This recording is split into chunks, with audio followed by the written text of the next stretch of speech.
Olá, seja muito bem-vindo, muito bem-vinda a mais um programa aqui do Por Dentro da Pós. Eu sou a Sharon Mendes, sou professora, tutora na pós-graduação e estou hoje com um convidado mais que especial, que é referência nacional em neuropsicologia e também na área de funções executivas. Professor Cláudio, muito bem-vindo. Olá. Tudo bem, Sharon? Para mim é um prazer estar aqui contigo, né? A gente vai conversar um pouquinho sobre funções executivas, neuropsicologia e um pouco da minha especialidade também, que são os jogos, né? Bom, meu nome é Cláudio Malman, sou psicólogo, doutorando em psicologia, faço pós-graduação em avaliação neuropsicológica, né? E já estudo e trabalho com esse tema de neuropsicologia e a ênfase em jogos há 18 anos. Sou gerente de uma empresa também. Eu fui professor universitário durante 10 anos, terminei como coordenador de curso. Então, tem aí um bom caminho já, um bom trecho, estudando sobre isso e buscando cada vez mais trazer um conhecimento maior para a área. Ai, obrigada, professor Cláudio. Doutor Cláudio, né? Ainda não, ainda Quase, não. quase, quase. Quase. Falta só um pouquinho. Obrigada pelo convite, obrigada por estar aqui hoje. O professor Cláudio, ele não é aqui de Curitiba, então ele é um convidado muito especial mesmo. Ele veio lá de Floripa para cá e é uma honra receber você aqui. Professor, conta um pouquinho da sua história pra gente, como que foi a sua jornada, né, no mundo acadêmico, das suas especializações, das suas áreas de estudo também. Como que você foi parar nos jogos? De onde veio? Vamos lá. Bom, eu fiz a graduação em Santa Catarina, na Universidade Federal de Santa Catarina, e já quase para o final da graduação, eu fazia os meus estágios em TCC, né, em terapia cognitivo-comportamental, mais focado, na verdade, em terapia cognitiva. E lendo, estudando, acabei me deparando com uma disciplina, que era a psicologia cognitiva, com um trabalho com jogos. Ali foi onde eu consegui perceber que muito do que se falava teoricamente dentro da terapia cognitiva podia ser aplicado de forma prática. Então, o jogo ele é uma ferramenta nesse sentido que facilitava muito a compreensão de construtos que a gente tem, como memória, como atenção, então planejamento. Como é que eu vejo isso, né? Como é que eu não consigo pegar a memória? É um construto, é Sim. uma ideia. Eu não consigo pegar a atenção, também é uma ideia. E muitas vezes você vai conversando com as pessoas, né? O que é atenção? Eu trabalho com formação de educadores há 18 anos e eu gosto muito de fazer essa pergunta para os professores que trabalham diretamente com as crianças. O que é atenção? E aí eles ficam me olhando assim, atenção é foco. Mas o que é foco? Não, foco é... Aí eu vou construindo essa ideia porque muito se perdeu também. Quando o professor às vezes pede, presta atenção aqui, o que ele quer trazer com esse conceito, né? O que ele quer dizer, né, com esse atenção? Então, é uma ideia. E muitas vezes ele se passa, esse conceito passa para a criança de uma forma errônea, né? Às vezes a criança, presta atenção, fique em silêncio e olhe para frente. Mas por que eu tenho que ficar em silêncio e olhar para frente? O que isso tem a relação com a atenção? Significa que se eu não estiver em silêncio, eu vou ter que dividir a minha atenção. Ou eu vou ter, além da atenção dividida, eu vou ter outros elementos de atenção ali concorrentes. Então, eu vou brincando com os professores e com crianças também. Eu gosto muito do meu trabalho com crianças. Então, descobrindo com eles essas ideações que o adulto traz, né? Mas que interferem diretamente na vida da criança. Por isso que conversar com um psicólogo é tão legal, né? Eu sou suspeita, eu adoro. Um dia eu vou fazer a minha graduação em psicologia, um dia. Como é interessante, né? Você trazer para essa parte racional todos esses conceitos que ficam subjetivos, que a gente usa no dia a dia, Sim. mas não reflete sobre eles, né? Então... a gente tem... São conceitos... A gente vai falar de memória... por exemplo, né?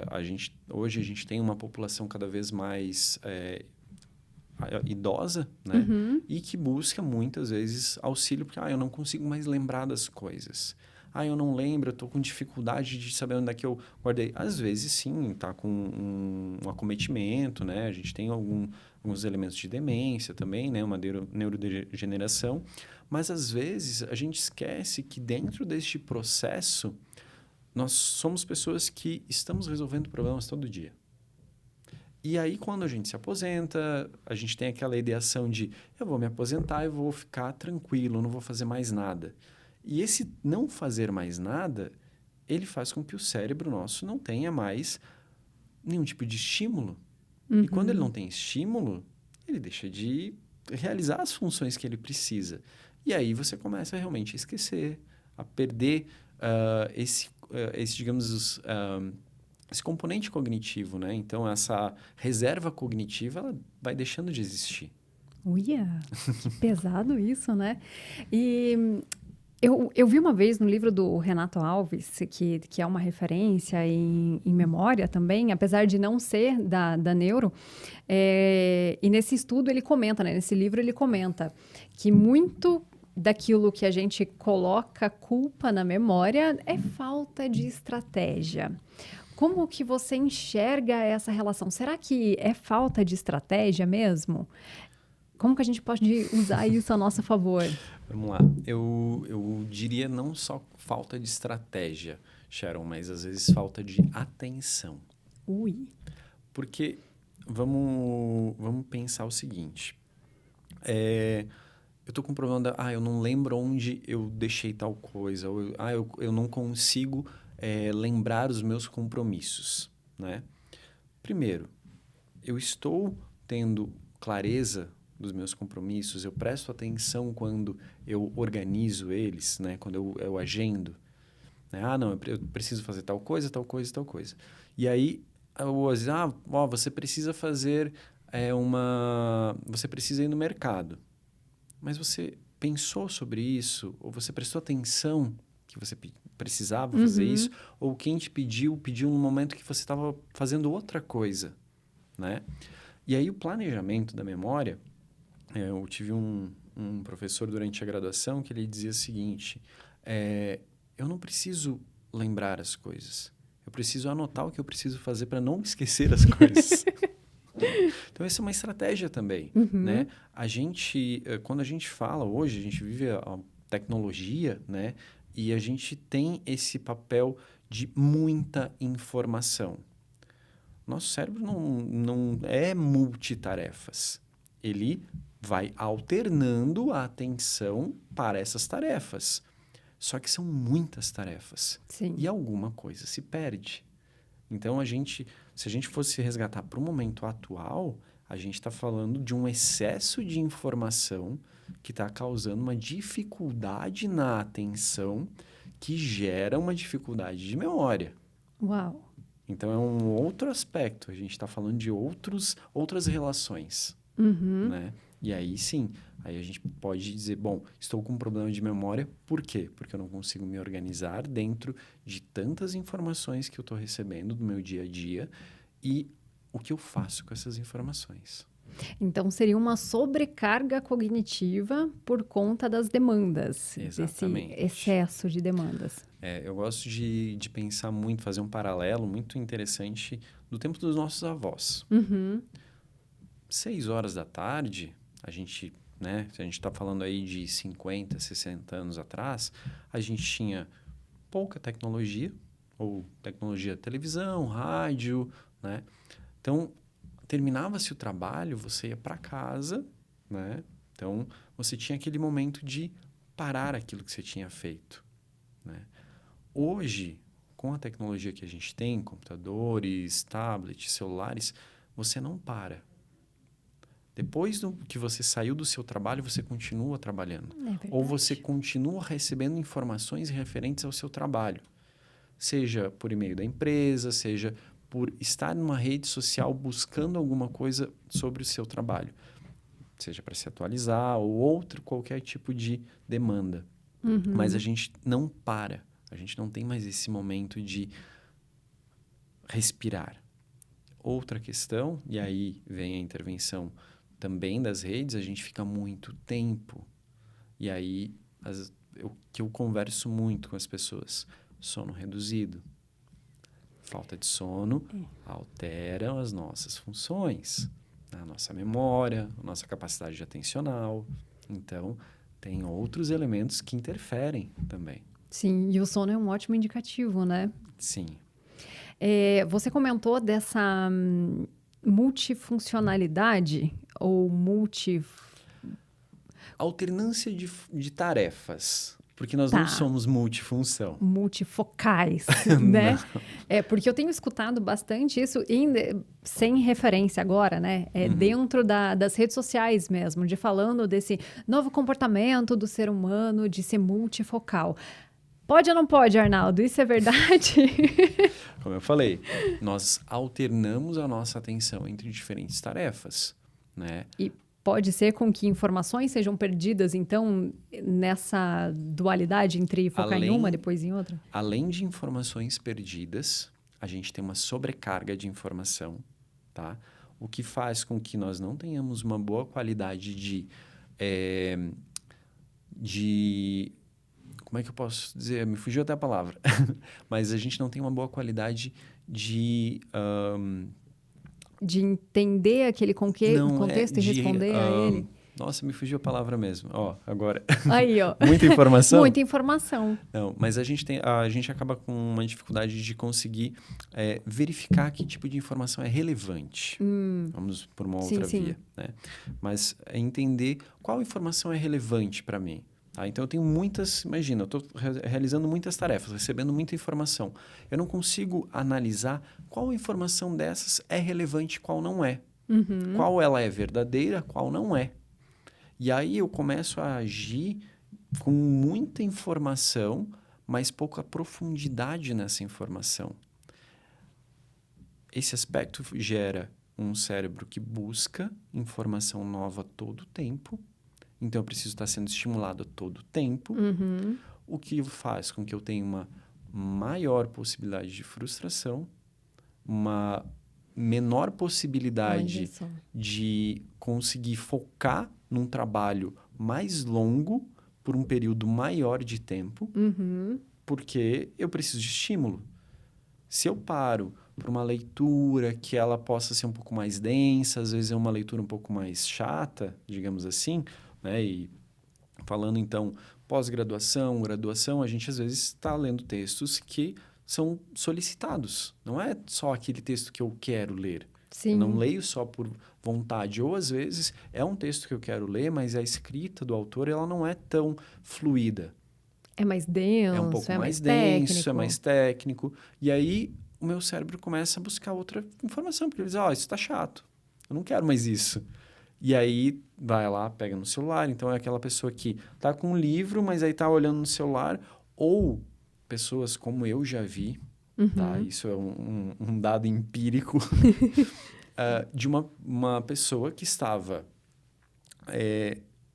eu tenho dificuldade de fazer isso, mas ela estava com um tablet, estava numa palestra, com o tablet, jogando um jogo no tablet, anotando as coisas da palestra no tablet, jogando outro jogo no celular e fazendo perguntas. Como assim?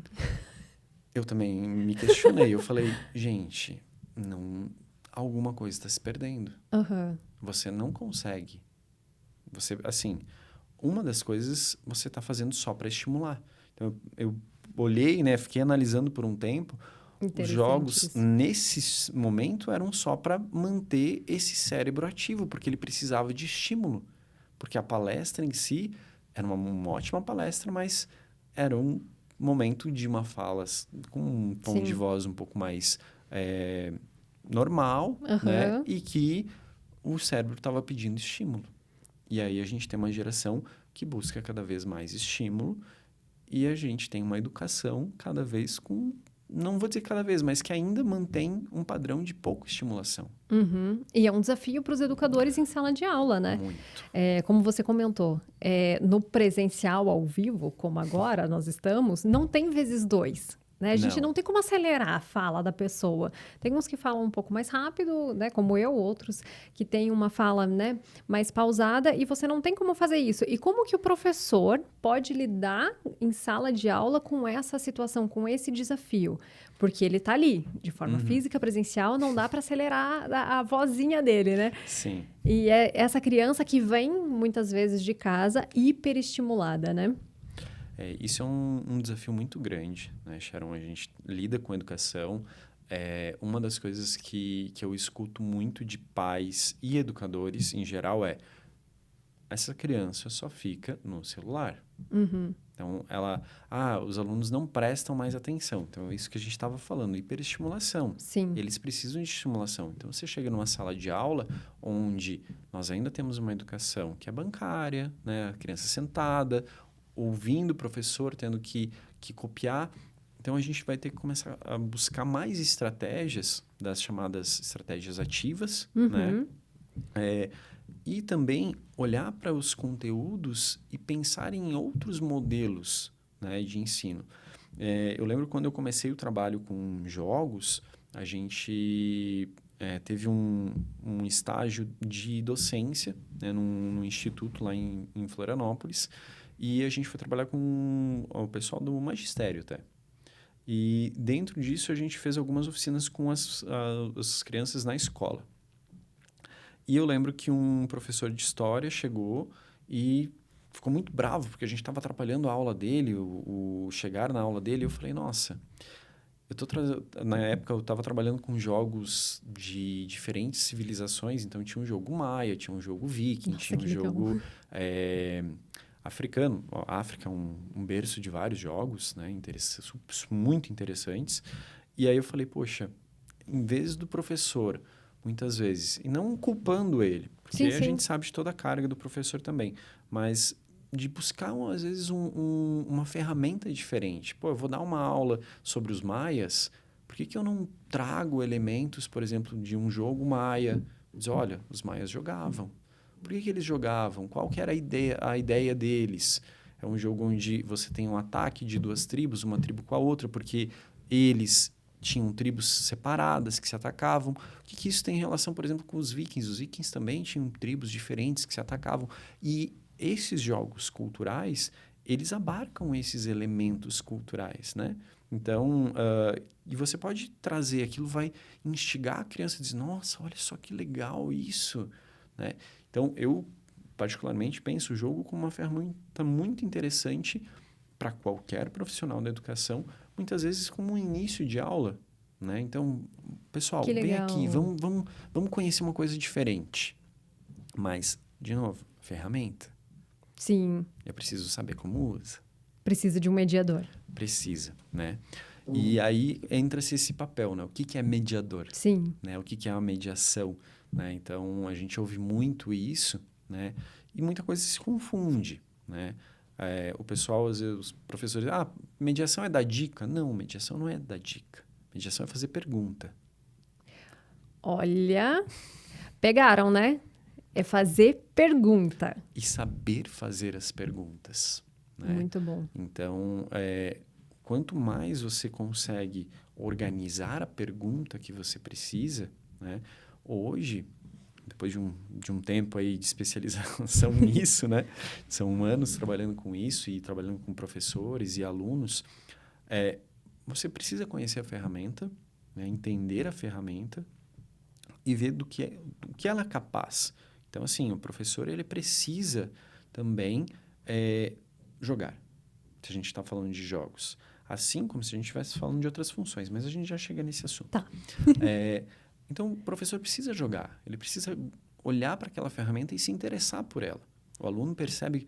Eu trabalhei com professores em pós-graduação, também sou professor de pós-graduação, e eu lembro que um trabalho que eu passei para eles, o pessoal ficava assim, como assim, professor? Que trabalho é esse? Eu falei, olha, o que vocês vão ter que fazer dessa aula para a próxima é brincar. Como assim, professor, brincar? Eu falei, sim, mas vocês vão brincar de verdade. Eu quero que vocês brinquem com as crianças. Eram vários professores de educação infantil, né? Mas principalmente educação infantil, e eu pedi para eles brincarem. E foi muito interessante, porque no retorno eu falei, e aí? Ela, professor, eu brinquei. Eu falei, brincou do quê? Ela, eu brinquei de pega-pega, mas eu brinquei de verdade. E aí eu falei, e qual foi a diferença? Ela falou, as crianças olharam para mim e disseram, agora você está brincando, agora você está de verdade. E isso a criança percebe.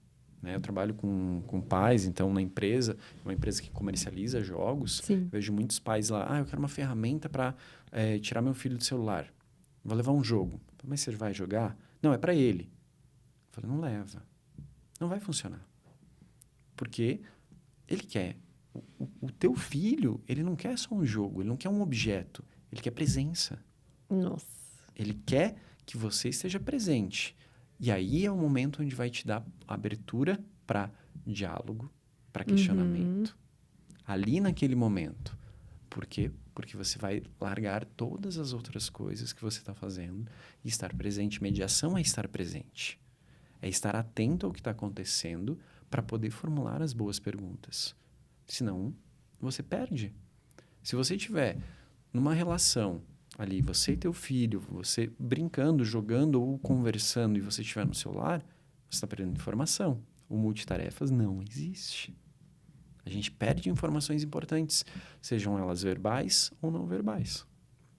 E como a gente está perdendo, né? Essa análise, esse olhar, né, para aquilo que não é verbal, para essa linguagem corporal e de outros sinais também, né? Mas eu quero fazer aqui uma ressalva. Vocês, educadores, anotaram, né? Tudo que o professor Cláudio trouxe aqui. Então, iniciar a aula com jogos pode ser uma excelente estratégia para trazer o aluno para o momento presente, mas você, como professor mediador, também tem que estar presente. E como é que eu estou presente? E aí? Era a pergunta que eu ia fazer. Adivinhou? Isso, é o estar presente. A gente falava, né, antes de funções executivas, né? A neuropsicologia, ela trabalha muito com essa noção de funções executivas. Tem um livro muito bacana, eu não me recordo o título dele agora, mas ele começa o livro falando exatamente sobre isso. Como nós, enquanto educadores, enquanto professores, chegamos em sala de aula. Você já parou para pensar? Daquele jeito, talvez, né? Pois é. Vamos pensar, vamos fazer um paralelo. Duas situações. Você dormiu mal, acordou atrasado, Nossa. não tomou café da manhã direito, pegou o trânsito, chegou em cima do horário e começou a dar aula. Você acha que as suas funções executivas elas estão plenas naquele momento? Não, com certeza não. Só pela falta de sono. E todo o resto só aumenta, né? Exatamente. Agora, por outro lado, você conseguiu dormir bem, dormiu as horas necessárias, conseguiu tomar um café da manhã, chegou com tempo, porque você dormiu bem, conseguiu tomar café da manhã, saiu no horário, conseguiu chegar, respirou antes de entrar em sala e depois entrou. Será que tem diferença? Com certeza. Então, neste caso, as nossas funções executivas também interferem em como a gente dá aula.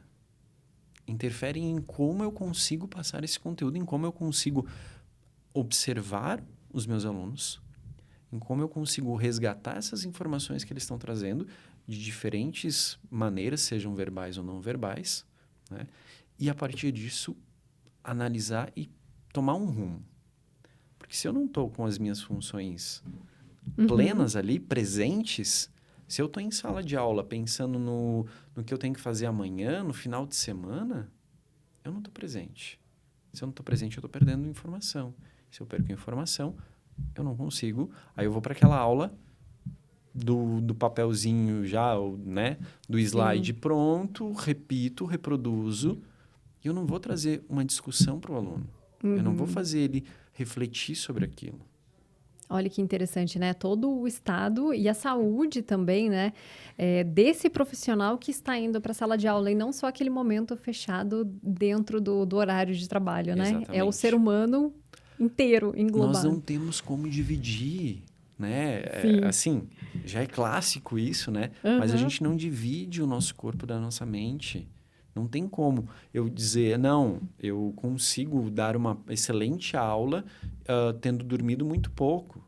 Você não vai conseguir. Se você não está bem com o teu corpo no sentido de estar descansado, estar alimentado, você não vai chegar no Sim. pleno. Você vai fazer? Vai. Eu não estou dizendo que você não vai conseguir dar aula. Você vai, mas não é a melhor aula. Não é, você vai perder momentos ali dentro. E você comentou agora há pouco da aluna que brincou de esconde-esconde, né?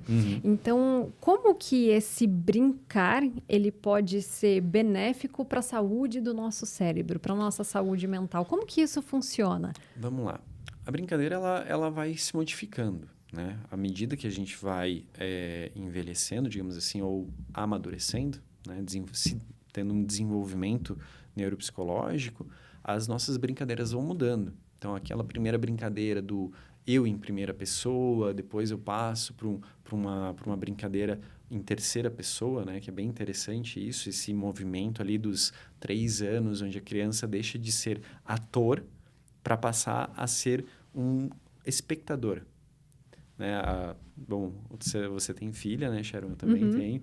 E provavelmente você já percebeu dela brincando, resgatando enquanto ela era o sujeito e depois como ela começou a brincar de boneca. Então, Sim. ela fazia os cenários. Então, esse é um primeiro deslocamento que ela tem. E olha só que interessante isso, né? Você observar esse movimento do brincar. E ele vai se constituindo. Tem alguns autores, o Huizinga é um autor clássico, né? E ele vai falar do Homo Ludens, então esse brincar em sociedade. A gente tem outros autores que defendem o livre brincar, tem outros autores que falam do brincar com intencionalidade, o mediado. Eu tenho algumas ressalvas a cada um, né? A questão do livre brincar, por exemplo, eu entendo que é difícil a gente chegar num livre brincar. Por quê? Porque teria que ser destituído de toda a intencionalidade social. E os nossos espaços hoje são socialmente pensados. Um parque, ele é pensado para ser daquele jeito. Então, Interessante. o nosso meio nos molda. E aí, Fato. a pergunta que você traz de como eu posso manter esse brincar, o brincar ele vai se modificando. E o adulto brinca também, mas de uma outra forma. Às vezes o brincar do adulto é a dança, às vezes o brincar do adulto é a música, né? Às vezes o brincar do adulto é o jogo, né? Um jogo de forma saudável. Tá? E eu acho que isso é importante a gente trazer também. A gente já tem hoje, dentro do DSM, uma classificação, né, de adicção em jogos. Né? Então, é importante trazer que há problemas ligados aos jogos, mas também os jogos podem fazer um papel social muito interessante. E aí, não necessariamente somente os jogos de tabuleiro. É que os jogos de tabuleiro, na minha visão, tem um componente essencial que é a presença do outro, né? O jogo online, ele acaba fugindo um pouco disso, né? Eu posso jogar de uma forma mais solitária. E o jogo de tabuleiro, eu preciso do outro, né? Então, eu estou em relação. Né? Eu acho que isso é um ponto importante. Mas o brincar, ele pode ser de várias formas. Você pode estar cozinhando, fazendo uma atividade que para você é agradável. Né? Ela pode se tornar uma brincadeira. Tem um documentário bem interessante chamado Tarja Branca. Não sei se você já ouviu falar. Não. Bem bacana. E ele fala sobre... É do mesmo grupo que fez o Criança Alma do Negócio. São 2 documentários pequenos, devem ter aí nas plataformas em aberto. O primeiro fala sobre o consumismo na infância. É bem antigo. Né? É bem E antigo. é um tema bem atual também, né? Continua sendo atual, mas é um documentário um pouco mais antigo. E o Tarja Branca fala sobre esse processo do brincar ainda no adulto. Que nós hoje tomamos muitos remédios tarja pretas. Nossa. E a tarja branca é justamente onde a gente se libera. Onde a gente se permite brincar. Porque a brincadeira é isso, é o se permitir. E o adulto entende que o brincar é algo não sério. O brincar tomou esse aspecto. Então, para de brincadeira. Fala sério. Ah, tá só brincando. Ah, você não trabalha, você só brinca. Só que a gente esquece que se eu olhar para uma criança brincando, eu não vou ver só riso, eu não vou ver só alegria. Pega uma criança que passa aí 3 horas tentando montar um brinquedo e não dá certo. Ele estava brincando, ele estava tentando construir alguma coisa, mas nem sempre ele está feliz. Brincar não é sinônimo de felicidade. Ele pode te gerar felicidade, mas ele não é sinônimo. Olha só que interessante. Nunca tinha parado para pensar desse jeito. Exatamente. A gente pensa sempre que, não, o brincar ele fica como, não, é uma fase de preparação para a fase adulta. Uhum. Não, é uma existência. A criança está existindo ali. Né? Uhum. Ela está desenvolvendo as habilidades, as potencialidades dela ali. Né? É engraçado isso que uma vez eu levei um puxão de orelha da terapeuta da minha filha.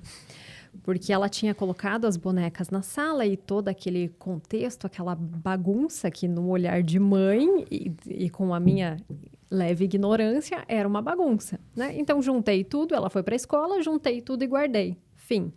Ela ficou louca, ficou muito brava. Por quê? Porque aquilo não era só uma brincadeira, era um projeto.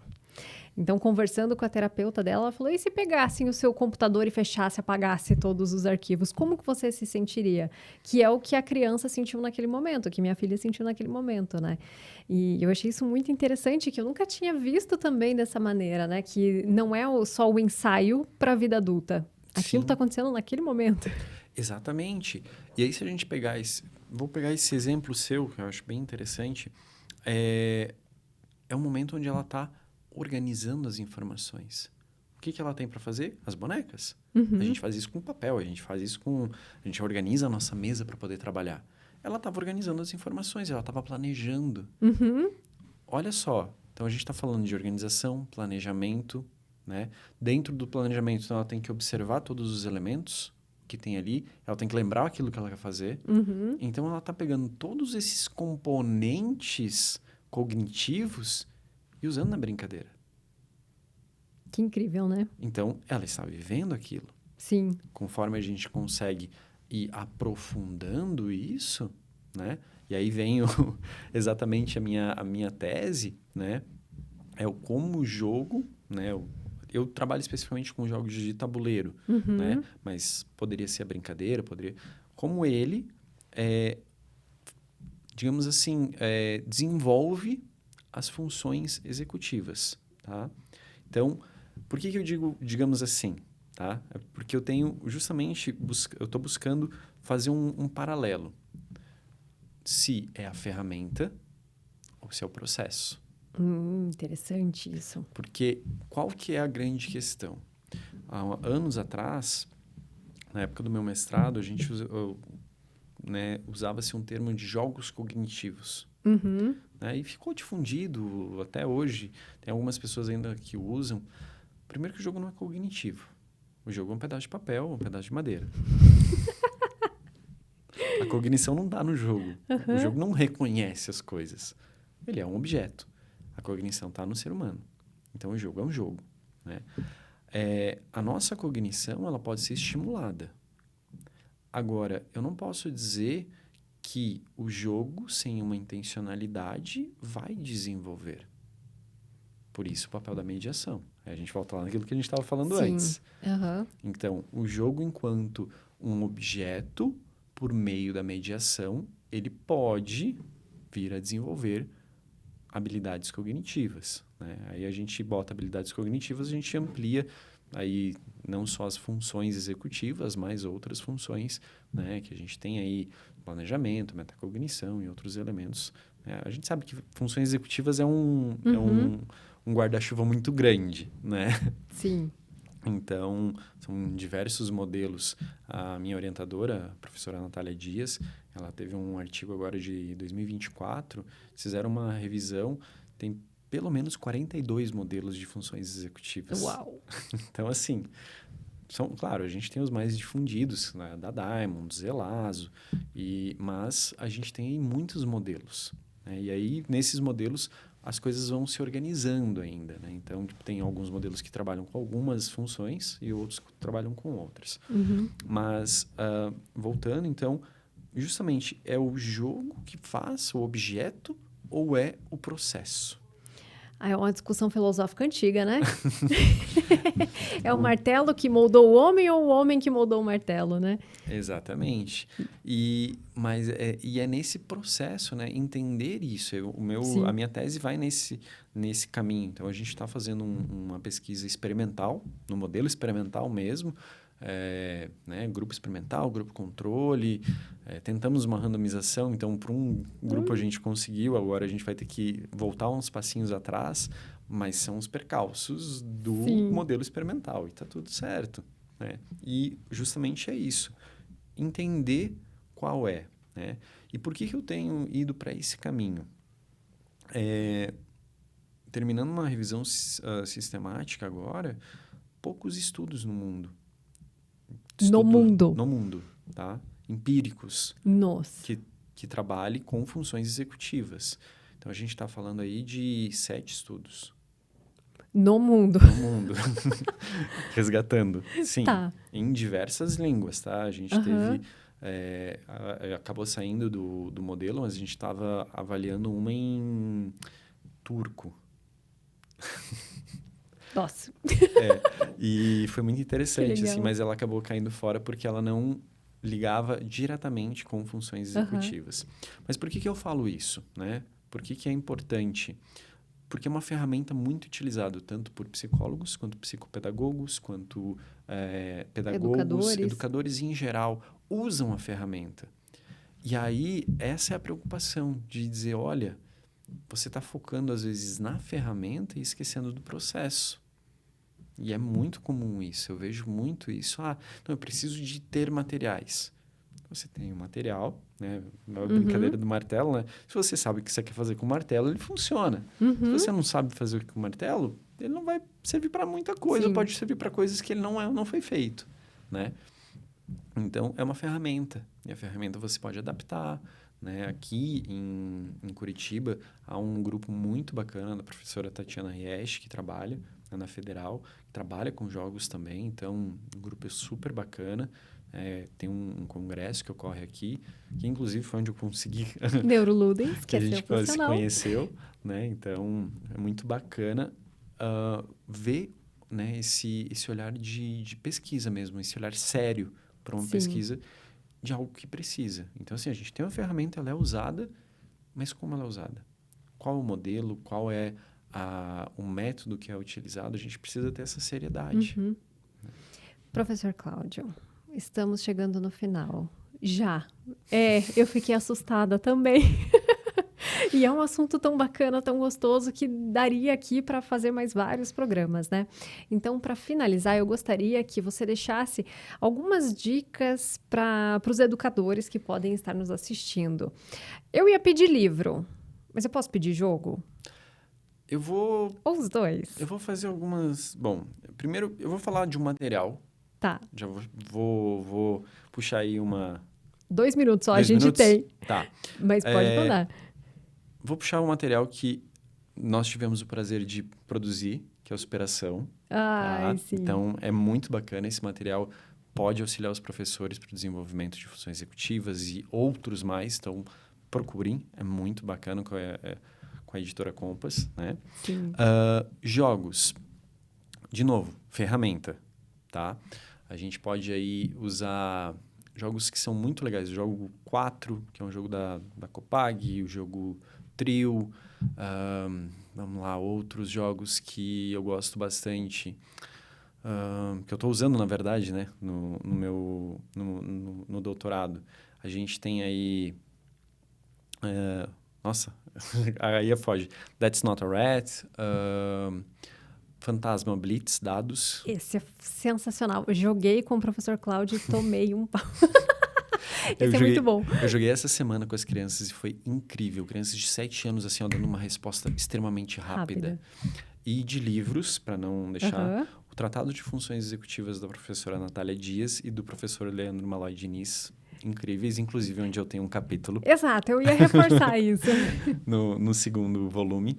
Mas, assim, os livros da professora Natália, os livros do professor Leandro são excelentes. São. Tá? Então, para quem quiser, dentro do tema neuropsicologia, hoje são as referências no Brasil. São sim. Obrigada, e você também é, professor. Obrigada, obrigada por aceitar vir lá de Floripa até aqui para participar do nosso programa. E a gente fica por aqui. Te vejo no próximo programa do Por Dentro da Pós.